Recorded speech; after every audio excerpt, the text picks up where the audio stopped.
हाँ दोस्त, तो सीएमए फाइनल दिसंबर 2025 का एग्जाम कंप्लीट हो गया और अब है कि आगे क्या करें। यानी दिसंबर 2026 में जिन बच्चों को अपीयर करना है उनको कैसे करनी है अपनी प्रिपरेशन। जैसे जिन्होंने ए ग्रुप का पेपर दिया है, यानी थर्ड ग्रुप का पेपर दिया है, उनको स्टेज 4 की तैयारी करनी है, तो स्टेज 4 की तैयारी कैसे करें। बहुत सारे बच्चे ऐसे हैं जिनका इंटरमीडिएट बहुत अच्छे से हुआ है, उनको उम्मीद है कि वो उनका एग्जाम निकल ही जाएगा, वो चाहते हैं कि उनकी प्रिपरेशन कैसे हो। बहुत बच्चे फाइनल में ऐसे भी हैं जिन्होंने पेपर दिया है और जिनको डाउट है वो क्या करें। और कुछ ऐसे भी बच्चे होंगे जिनका पेपर अच्छा नहीं हुआ और उनको ये अंदाजा है अप्रोक्सीमेट कि हमें दोबारा अपीयर होना पड़ेगा, वो क्या करें। तो सबसे तो पहले बात कर लेते कि दिसंबर 2025 का एग्जाम था वो कैसा था। दिसंबर 2025 से पीछे चलते हैं, दिसंबर 2024, दिसंबर 2023। अगर हम सिलेबस 2022 में चलें और दिसंबर 2023 की बात करें या दिसंबर 2024 की बात करें, तो आप ये लगातार ट्रेंड बना हुआ था कि जून में पेपर का लेवल थोड़ा अप रहता था और दिसंबर में थोड़ा डाउन रहता था। पिछले 2-3 साल से ये चल रहा है। बट इस बार यानी दिसंबर 2025 में ऐसा मुझे नहीं दिखा। स्पेसिफिकली मैं तो 3 पेपर पढ़ाता हूं, तो मैंने तीनों पेपर के एनालिसिस की, तो इससे पता लगा कि जून में जिस स्टैंडर्ड का पेपर था दिसंबर में भी उसी स्टैंडर्ड का पेपर था। स्पेसिफिकली ग्रुप 4 को बच्चे मेजर करते हैं सीएफआर से, लेकिन पिछले 2-3 अटेम्प्ट से सीएफआर प्लस एसपीएमबी दोनों ही बच्चों को परेशान कर रहा है। पहले सिर्फ सीएफआर ही परेशान करता था, लेकिन अब एसपीएमबी भी परेशान करने लगा है। लेकिन ऐसा हुआ कि दिसंबर 2024 और दिसंबर 2023 का एग्जाम अगर देखें तो सीएफआर के पेपर ने ज्यादा परेशान नहीं किया, मतलब कंपेरेटिवली वो दिसंबर में इजी आ रहा था। बट इस बार ऐसा हुआ कि जून 2025 में भी और दिसंबर 2025 में भी इंस्टीट्यूट ने सीएफआर के क्वेश्चन के लेवल को नीचे नहीं गिराया, मतलब क्वेश्चन के लेवल में कंसिस्टेंसी दिखाई है। तो अब इन सब चीजों को ध्यान में रखते हुए हमें कैसे प्रिपरेशन करनी है। देखिए, अगर आपने एग्जाम दिया और आपको ऐसा लगता है कि आपका बोथ ग्रुप एग्जाम का क्लियर हो जाएगा, तो इन दैट सिचुएशन आपको अपने आगे की तैयारी करनी चाहिए। और आगे की तैयारी आप कैसे करें।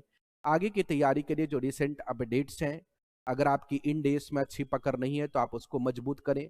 अगर आपको जीएसटी या नया इनकम टैक्स कानून आने वाला है उसके बारे में थोड़ी बहुत जानकारी लें, उसको बढ़ाएं, क्योंकि अगर आप जाएंगे इंडस्ट्री में तो आपको इन सब चीज के लेटेस्ट अपडेट की जानकारी होनी चाहिए।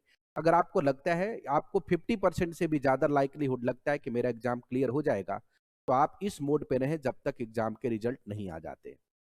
अब जिन बच्चों को कंफ्यूजन है कि मेरा हो भी सकता है या नहीं भी हो सकता, और उसने बोथ ग्रुप पेपर दिया या एक ग्रुप का दिया और एक ग्रुप पहले निकला हुआ है, तो जिन बच्चों को कंफ्यूजन है कि हो भी सकता है और नहीं भी हो सकता है, ऐसे बच्चों को मेरा ये सलाह रहता है नॉर्मली कि आप कोई नया क्लास या कोई नई चीज ना पढ़ें। अगर आप कंफ्यूजन में, तो आप कोई नई क्लास कोई नई चीज ना पढ़ें। आपने जो पहले पढ़ा है उसको रिवीजन करते रहें, फ्लिप करते रहें, ताकि अगर किसी भी सिचुएशन में आपका रिजल्ट नेगेटिव होता है तो आपका पढ़ाई से लिंक ना टूटे।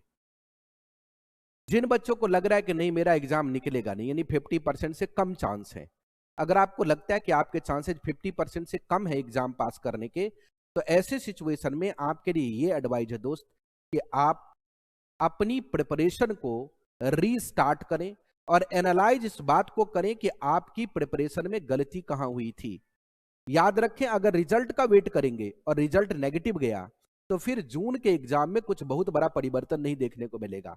मैंने लगातार देखा है और बच्चों को बताया भी है कि अगर आपका पेपर खराब हो जाता है तो ये प्रोफेशनल एग्जाम है। आप इस भरोसे बिल्कुल मत रहना कि ऐसा कोई मिरेकल हो जाएगा, कोई ग्रेस मार्क्स मिल जाएगा, जैसे यूट्यूब पे लोग आ जाएंगे ज्ञानियों ज्ञान देने लगेंगे, ग्रेस मार्क्स आ जाएगा, चिंता मत करो, फलाना मत करो, ये मत करो, ढिमकाना मत करो। इससे नहीं होगा। अगर प्रोफेशनल एग्जाम है, आपको खुद ऐसा लगता है कि 50% से कम चांस है, आपको एग्जाम की प्रिपरेशन आज के दिन से स्टार्ट कर देनी चाहिए। 1-2 दिन आप इस बात में लगाएं कि आपसे गलती कहां हुई। अगर जरूरत है, ध्यान दीजिए, अगर जरूरत है तो आपको लगता है कि आपने प्रिपरेशन का स्ट्रेटजी गलत बनाया, स्ट्रेटजी बदलिए। आपको जरूरत लगती है कि आपने प्रिपरेशन कमजोर तरीके से किए हैं, तो आप प्रिपरेशन के तरीके को स्ट्रांग कीजिए। अगर आपको लगता है कि आपने गलत किताब या गलत क्लास खरीद ली जिसकी वजह से आपको दिक्कत हुई, तो आप उसको भी बदलिए, क्योंकि अल्टीमेटली कैरियर आपका है। किसी को गाली देने से, किसी के बारे में कुछ बोलने से कुछ होगा नहीं, क्योंकि अल्टीमेट सिलेक्शन सारे आपने किए थे, चॉइस आपकी थी। इसलिए अगर कुछ भी प्रॉब्लम हुई, आपको री स्टार्ट करने की जरूरत है, री इनिशिएट करने की जरूरत है, और अपनी गलती को सुधारने की जरूरत है। याद रहे, हम बहुत ज्यादा भटकाव से बहुत कुछ हासिल नहीं करते, इसलिए बहुत ज्यादा भटकाव अच्छी बात नहीं है, क्योंकि रिजल्ट में टाइम लगता है। ऐसा तो है नहीं कि आज आपने एग्जाम दिया और कल रिजल्ट आ जाएगा, या एक वीक में आ जाए कि एक वीक का इंतजार करते हैं। जितने टाइम में रिजल्ट आएगा, that time is substantial time कि आपका पढ़ाई से लिंक टूट जाएगा। तो आप जरूर उसको चेंज करें। दो तीन चीजें हमेशा ध्यान रखें कि एग्जाम पास करने के और पढ़ाई करने के कोई शॉर्टकट नहीं होते। पास्ट में कुछ ऐसी घटनाएं हुई, कई बार एग्जाम के लेवल ऐसे ऊपर नीचे हो गए जिसमें हमें ऐसा लगा कि नहीं, बहुत डेप्थ में पढ़ने की जरूरत नहीं है, बट इंस्टीट्यूट ने अब कंसिस्टेंसी एक तरीके से मेंटेन कर ली है, तो आपको भी अपने प्रिपरेशन के लेवल को इंक्रीज कर देना चाहिए। अब आ जाते हैं उन बच्चों का जिन्होंने थर्ड ग्रुप दिया है या फिर फोर्थ ग्रुप दिया है, तो उनके लिए तो कहने की कोई जरूरत ही नहीं है।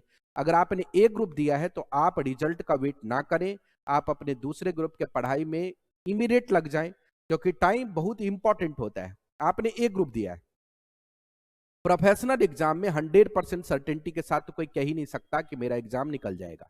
इसलिए आपकी ये कोशिश होनी चाहिए कि आप अगले 2 महीने के अंदर जो आपका दूसरा ग्रुप है उसमें सब्सटेंशियल पोर्शन की आप तैयारी कर लें, कि अगर बाय द वे किसी भी कंडीशन में आपने जो ग्रुप दिया है उसमें आपका रिजल्ट रुकता है, तो आप जून एग्जाम के लिए बोथ ग्रुप का प्रिपरेशन कर सकें। ये बहुत इंपॉर्टेंट है दोस्त, इस चीज का ध्यान रखें। कुछ बच्चे जॉब में भी है, मेरे पास कई बार क्वेरीज आती रहती है, सर मैं जॉब में हूँ, मेरे पास टाइम की कमी है, मैं एग्जाम ओरिएंटेड ले लूँ, फास्ट ट्रैक ले लूँ, ये ले लूँ, वो ले लूँ। देखो दोस्त, लेने के लिए आप सब ले सकते हैं। मेरे भी वेबसाइट पे आपको CFR का एग्जाम ओरिएंटेड कोर्स मिल जाएगा, क्योंकि CFR एक पेपर है जिसमें ज्यादा टाइम कंज्यूम होता है। बट जो एग्जाम ओरिएंटेड चीजें होती हैं वो रिफ्रेशर कोर्स है। वो ऐसा नहीं होता कि आप पहली बार पढ़ रहे हैं और आपको एग्जाम ओरिएंटेड से बहुत फायदा हो जाएगा। देखने में अट्रैक्टिव लगता है, प्राइस अट्रैक्टिव है, आवर्स कम है, हमें कम एफर्ट्स लगाने पड़ेंगे, बट अगर आपके पास में सब्जेक्ट मैटर की कंप्रहेंसिव नॉलेज नहीं है तो एग्जामिनेशन में आपको डिफिकल्टी क्रिएट होगी। इसलिए जब आप पहली बार पढ़ रहे हो, ध्यान देना, तो कभी भी ये शॉर्टकट कोर्स के चक्कर में ना चलना। मैंने कई जगहों पे देखा, कई बच्चों ने मुझे बताया भी, सर CFR का तो 150 घंटे में क्लास हो रहा है, 160 घंटे में हो रहा है, 140 घंटे में हो रहा है, 120 घंटे में हो रहा है, अभी कभी आ जाएगा 5 घंटे में भी हो रहा है। कॉर्पोरेट फाइनेंशियल रिपोर्टिंग में इंडियन अकाउंटिंग स्टैंडर्ड है दोस्त, बड़े बड़े इंडियन अकाउंटिंग स्टैंडर्ड आपके कोर्स में जो हटाए गए हैं आपके कोर्स से, उसमें वैसे भी बहुत कुछ नहीं है सिग्निफिकेंट इम्पैक्ट। तो सारे बड़े इंडेस आपके कोर्स में रखे गए हैं, और इंडेस इसलिए रखे जाते हैं कोर्स में ताकि आपको उसकी नॉलेज डेवलप हो, क्योंकि फ्यूचर में उसकी बहुत ही नीड पड़ने वाली, बहुत आवश्यकता पड़ने वाली है। लेकिन आप इस बात को नहीं समझ पाते, आपको लगता है कि नहीं मैं जल्दी जल्दी कर लूंगा, 10 क्वेश्चन सॉल्व करके कर लूंगा, 5 क्वेश्चन करके कर लूंगा। इससे फायदा नहीं होता। आप एग्जाम को एनालाइज कीजिए, जून 2025 के एग्जाम को, दिसंबर 2025 के एग्जाम को, आपको देखने को मिलेगा कि ज्यादातर क्वेश्चन जो पूछे गए हैं एग्जाम में, मैं सब्जेक्टिव की बात कर रहा हूँ, ज्यादातर जो क्वेश्चन पूछे गए हैं सब्जेक्टिव इन डेज के ऊपर, वो आपके स्टडी मटेरियल या आपके कोर्स कंटेंट जो इंस्टीट्यूट ने प्रेस्क्राइब किया उससे रिलेट ही नहीं करते। मोस्ट ऑफ द क्वेश्चन या तो CA के एग्जाम से पहले आए हो उस तरीके के हैं, या फिर ACCA के एग्जाम से कुछ क्वेश्चन को उन्होंने डिफाइन करके बनाए हैं। तो आपको इस चीज का ध्यान रखना है कि शॉर्टकट नहीं लगाना है। 6 महीने का समय बहुत होता है, आपका एग्जाम दिसंबर में होगा। अगर अभी से आपने बेहतर प्रिपरेशन शुरू की तो आपको एग्जाम में पास करने से कोई रोक नहीं सकता। तो ये सारी चीजें मैंने आपको बताई। एक अगले वीडियो में मैं स्ट्रेटजी भी बताऊंगा, जिन बच्चों के पास अलग अलग टाइम है कि मेरे पास ये स्लॉट खाली है, मैं इतना टाइम लगा सकता हूं, तो अपने टाइम को कैसे मैनेज करें। फिलहाल मैं ये बता देता हूं कि हमारे यहाँ CMA फाइनल की सारी रिकॉर्डेड क्लासेज यानी गूगल ड्राइव क्लासेज अवेलेबल हैं जून 2026, दिसंबर 2026, इवन उसके ऑनवर्ड्स एग्जाम के लिए भी। इसमें हमारे यहाँ चारों पेपर ग्रुप 4 के अवेलेबल है। 3 तो मैं पढ़ाता ही हूँ, आपको पता ही है, CFR, SPMBB और कॉस्ट मैनेजमेंट ऑडिट, और IDT मेरे कलीग्स मदन जी पढ़ाते हैं। तो मदन सर ने भी अच्छा रिकॉर्ड किया, अभी ही रिकॉर्ड किया, लेटेस्ट रिकॉर्डिंग की है, तकरीबन 150 घंटे की उनकी क्लास है। और हम लोगों ने ये लगातार ध्यान रखा है कि जो क्वेश्चन है उसके सिलेक्शन बड़े अच्छे हों। तो आपके जो latest edition of study material है हमने उसको भी कवर किया है। जो मॉडल क्वेश्चन पेपर्स होते हैं उसमें कुछ नया आ जाए, नॉर्मली मॉडल क्वेश्चन पेपर में नया कुछ रहता नहीं, वो पुराने क्वेश्चन कॉपी करते हैं, बट अगर एक आधा कोई नया क्वेश्चन मिल जाता है तो वो ले लेते हैं। वर्कबुक जो इंस्टीट्यूट ने रिलीज किया वो ले लेते हैं। पास्ट एग्जाम का तो हमने हेड ही बना रखा है, हमारे बुक में अलग से पास्ट एग्जाम के हेड हैं, जिसमें हमने 2017 से ही क्वेश्चन कवर कर रखे हेड वाइज। इसके अलावा कॉर्पोरेट फाइनेंशियल रिपोर्टिंग में हमने बहुत सारे क्वेश्चन अलग से डाले हैं, क्योंकि आपके स्टडी मटेरियल और सोर्स में क्वेश्चन बहुत ही डेफिशिएंट है और क्वेश्चन भी अलग अलग जगहों से आ रहे हैं, तो वो भी क्वेश्चन हमने डाले हैं ताकि आप मजबूत पकड़ बना सकें। और ये भी ध्यान रखें कि बच्चों का ये था पहले फीडबैक कि सर आपका कोर्स बहुत लंबा चला जाता है, 250 घंटे 300 घंटे चला जाता है CFR का, उसको थोड़ा आप कम करो। तो मैंने उसको टेक्निकली अगर आप ध्यान से देखेंगे तो मैंने इसे 190 प्लस 20 दिया है। अब आप बोलेंगे ये कौन सा नया फॉर्मूला आ गया 190 प्लस 20, यानी टेक्निकली एक ही बार बोलो 210 घंटे, आप यही समझिए 190 घंटे में सिर्फ CFR का कंटेंट है, जो ओनली CFR में, और 20 घंटे का जो कंटेंट है वो CFR में भी और SPMBB में भी है। तो अगर आप SPMBB भी आपने पढ़ना ही है, अगर मैं यहां से 20 घंटा घटा दूं तो ये घट के हो जाएगा 55। तो अगर मैं ये 20 घंटे SPMBB में जोड़ देता हूं तो आप ये मान के चलिए कि आपका CFR का कंटेंट 190 आवर्स है। लेकिन अगर आप ये 20 घंटे यही कवर कर लेते हैं, यानी CFR को ही आप 210 घंटे पढ़ लेते हैं, तो SPMBB में आपका टाइम सेव हो जाएगा, क्योंकि वैल्यूएशन और डेवलपमेंट इन फाइनेंशियल रिपोर्टिंग के चैप्टर्स इस दोनों में कॉमन है।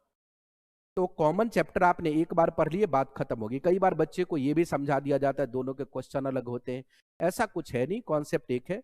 और मैंने जहां पे नोट्स बनाए दोनों के क्वेश्चन एक जगह सम कर दिए, मतलब आप CFR भी करेंगे तो SPMBB के क्वेश्चन कवर हो जाएंगे, SPMBB करेंगे तो CFR के क्वेश्चन कवर हो जाएंगे।